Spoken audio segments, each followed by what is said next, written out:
Hi everyone, Shane with Gate 39, and I am here to talk about our exciting new partnership with US Farm Data. And joining me is Chris Seidels. Chris, why don't you introduce yourself and US Farm Data? Hi, Shane. It's a pleasure to be here. Good afternoon. I'm Chris Seidels, Director of Innovative Data Solutions with US Farm Data. I've been doing data consulting for many, many years now, and yeah, excited to share a little bit about what we can do to help you. In fact, that's among those many years, that's how you and I have known each other over the years, and we may have had a beverage or two during those years. So, but I'm real excited about this partnership.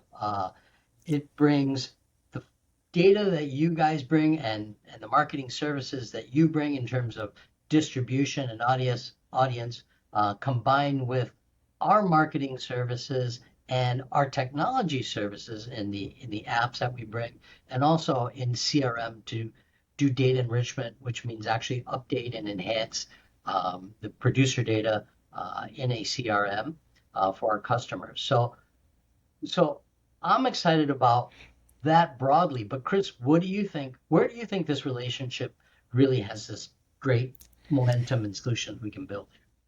Well, Shane, no, I'm glad you brought that up. We were shopping other partners, potential vendors to collaborate with, and you checked all the boxes. Knowing you for so long, there were some things that you were doing at Gate 39 that I was not even aware of that were synonymous with what we can do to help grain companies, commodity brokers, and many, many others. A, know their customer, and B, within each draw area, find their market potential with our wallet share and share of wallet and all the, real rich data that we can bring to the table um, and help in a down economy that we're in right now, especially in ag with the tariffs and what's going on. Go to market's critical. So that collaboration, we're better together. And I'm just so excited to launch this and release this out to the market. So am I, Chris. Let's talk a little bit about what kinds of data is available through this partnership. Can you give me an overview? Abs- Absolutely. Happy to. So, U.S. Farm Data has been a compiler of agricultural information for many years. The company started in 2000 by Bill Matern, and then in 2008 is when we brought in the agricultural information. So, it's all the crop demographic information, such as crop types, acres, all the land parcel data. And then who owns and operates those sections of land at the farm household level. Not only do we give you the agricultural detail, but we can cross-pollinate that with other data sets and databases that we have, over 300 sources to be exact. I'll give you an example. Spouses of the farms typically run the books, do the accounting, and they know the business and they're available. So we have integrated spouses into our data profile, which is really our clients then in return have seen quite a conversion in working, integrating, and interacting with the spouses. So that's just one example. Mortgage information, equipment information, common land unit boundaries, land IDs. So all of that really makes more sense when we're trying to understand what a company does, what their goals are, what their strategy is, what's worked, what hasn't worked, and how this data-driven solution will help them convert and grow revenue. And that's our business is conversions. Awesome. I think you also have field boundary data too, right? That is correct. We have field boundary data, commonly known as shape files. So when a shape file splits, we know that Shane went there and Chris went there. If a shape file combines, then we record that, we get that update. We are working on imagery data in Q1, so we'll be bringing that in so we can look at grain silos. We can look at, evaluation on a farm parcel when we drill in, and attributed to that is the U.S. farm data grower information. So very, very rich. And uh, when they're building and working with data lakes, as we call it, we can enhance existing customer information at the grain company level, at the grain elevator level, and then we can also bring in markets that they're not, percentage of market share that they're not talking to. That's why I'm so excited about this partnership is because yes, we can get marketing data. And actually, there's a lot of providers of that out there, right? But then we have Correct. all of this other higher level data, and just as exciting, it's available via an API as Right. well as through traditional formats, right? And so Absolutely. whether the solution is more of an outreach or we have a fintech application or an ag tech application, and we need lots of data sets, or we're literally trying to do use the shape files and geofence and do dynamic diagramming on screen or in a mobile app. Like that's just huge, and so yeah, Absolutely. And, growers today, typically row crop growers, Shane, are inundated with platforms and apps and all kinds of spreadsheets, and it's overwhelming. We want to be a single source solution for them that gives them faster insights. It's a one-stop shop, if you will, to help them make those decisions. And then bring that in so it's affordable on their investment. So, really the proof is in the ROI. Again, getting conversions, and then having, what's the nearest elevator that I can drive to? So putting logistics in there as well. We're happy to do that. Again, if that makes sense. But it's real-time market intel is what growers need right now. we're focused so much on a lot of our primary clients, right? But Right. the fact is that if you took this data and a farmer was able to log in and put just some very basic information about their farm, like maybe just their address, and then we could pre-fill an application with their data and then allow them to make some subtle edits, like that is a great grower experience, right? That's a great producer experience. Absolutely. Because as you said, there are so many data applications in the ag space, and none of them talk to each other, and there's no single sign-on to share data. And so this is a way to not just help our customers, right? The merchandisers, the input manufacturers, Correct. the advisors, but to create this great experience for the growers so that they go, oh man, I don't have to enter all this stuff over again because that's half the battle, right? Yeah. For usage and for signups. Absolutely. Ease of use. They're just looking for a simplified platform that they can interact with and get results in a timely manner. So that's why we're here. Yeah, love it. That's why this Love it. collaboration is happening. Fantastic. Um, you know, One thing that I hear about seeking data out is everyone is concerned about the quality of data. Like, is Correct. it good? Is it regularly updated? How do we know? How do we know that the quality is good? Can you talk a little bit about that? Certainly. No, very good question. Get that asked that question every day.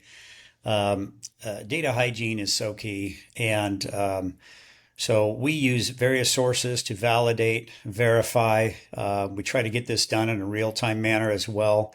There are so many different reporting silos that we're pulling from, and our job is to ensure that if it's only 60% of what we can pull, let's say it's in a specialty market, I'd rather give you 60% of 100% than the whole 100%.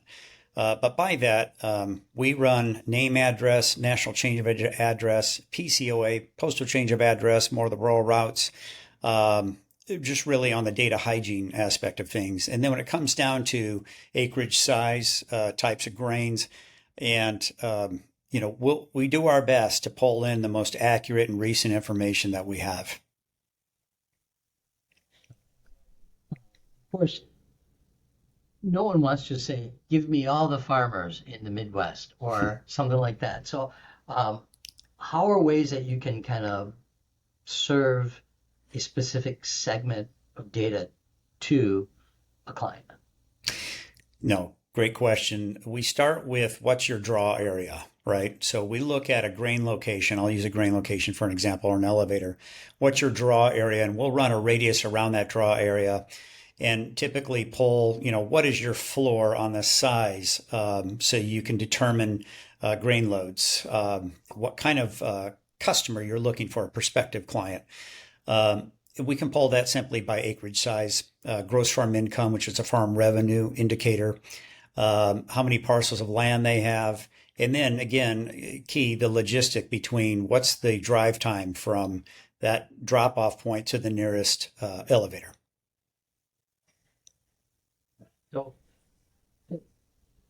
that's incredible information, so valuable in order to really hit that right target market, and to make sure the right message is delivered to the right grower, right? Absolutely. Um, Absolutely. uh, so we've covered some technology solutions, we've covered some marketing solutions, and you had mentioned that you have the farm imagery coming in Q1. What else is on the horizon? And also, how are we going to make some magic stuff happen for our mutual customers? Well, we have found that a lot of the mid-sized, smaller elevators or grain companies don't typically use a CRM system. We can build customized dashboards and get real specific to what their need is. Inputs, of course, we'll track all of that as well. We pull that information in. But there's a lot of things on the horizon that we're working on as far as, and obviously integrating AI into everything that we do. That's where we're going and that we're here. So, got a lot of great things coming. Irrigation information, we're improving on that. I'm always available for a free market intelligence assessment. And you and I will be working on those as well as we go out and help people. And that's really what this is about. Help them make faster, more efficient decisions on the fly without all the big spend, bells and whistles, right? Again, it's a tough time in the economy with the tariffs, but we're here to help them and keep costs low. You mentioned the CRM piece there, and that's one of the things we're really excited about. Is As you know, K39 is a HubSpot Platinum partner. You've used Right. HubSpot in the past. A number of our shared clients are HubSpot customers, and so we're really excited at looking at ways of optimizing, pulling that data in, and even automatically enriching it. So quarter to quarter, season to season, that data would automatically be updated, and then alerts would be provided to whether it's sales or managers or whatever, that, hey, there's a new profile or there's been a profile change. And then with that, the segmentation and the personas are automatically updated. Um, Absolutely. it defines the opportunities. It really is, as you said, it's live data almost. Yep. Yep. And what's great about having those platforms in play already, and we play well, obviously, in the CRM space with HubSpot and Salesforce and the likes, is we start with a customer profile where we can enhance the existing customers to identify what kind of demographic attributes they have. So when we run a match against, grain, ABC Grains customers or commodity broker versus the U.S. Farm Data, we can say, okay, here's where we have a match, and then here is the percentage of prospects that you're not talking to that make up your premium customers. Let's start smiling and dialing. There you go. There you go. Um, when it comes to managing data and updating data, like, what are the biggest challenges that you see that customers come to you with? Um, what kind of logic do we use for matching? Is what they ask, and typically it starts. There's many different matching logics that we use, but typically it's with a name and address where we start. And if you have, for example, Joe, Joseph, or Jay, we look at all the different scenarios of name recognition, and then match it back to that address, that farm household, and then of course how many parcels of land they're attributed to, what crops they have, are they leasing, are they an owner operator, are they an owner, are they an operator only, or as an absentee landowner, right? Why is this guy attached to 14 pieces of land in Iowa and his address is in California? He's probably an absentee landowner. So that's one way of looking at it. And then again, where we have that match, we can do the same logic with emails, landline phones, and mobiles. We've certainly worked with customers that have had holes in data, and that's where we've reached out to you and said, hey, like, there are things missing here. We need to get a complete picture. And so how can we take an existing data set, and again, enrichment and data enrichment is such the trend, right? It's the hot thing right now, and really put that back into the system of record. No, that's a good point, Shane. And as customers using our prospect record, they become a customer. We then update that. So it's an ongoing data management through data enrichment with a match and append. They would just send us that record, and then we would do the updating on our end, and then put it back into their CRM or ERP system or whatever platform they have. Fantastic. All right. Well, I'm really excited to get going. There's a page on the website. We'll have the link in the comments on social media, but otherwise just visit gate39media.com and you'll find the link. US Farm Data is at usfarmdata.com. It's an easy one to remember. And I'm excited for what's ahead, Chris. As are we. I want to also just add a usfarmvision.com as well. So we've got a new division of US Farm Data, but really it's at the Fortune 500, Fortune 1000s. We don't want to dismiss the mid-size and the small guys too. They eventually become the Fortune 500, Fortune 1000 of our day. So usfarmvision.com or usfarmdata.com. Okay. Sounds great. All right. I appreciate it, Chris, and we'll be talking more soon. My pleasure, Shane. Look forward to working with you. Likewise.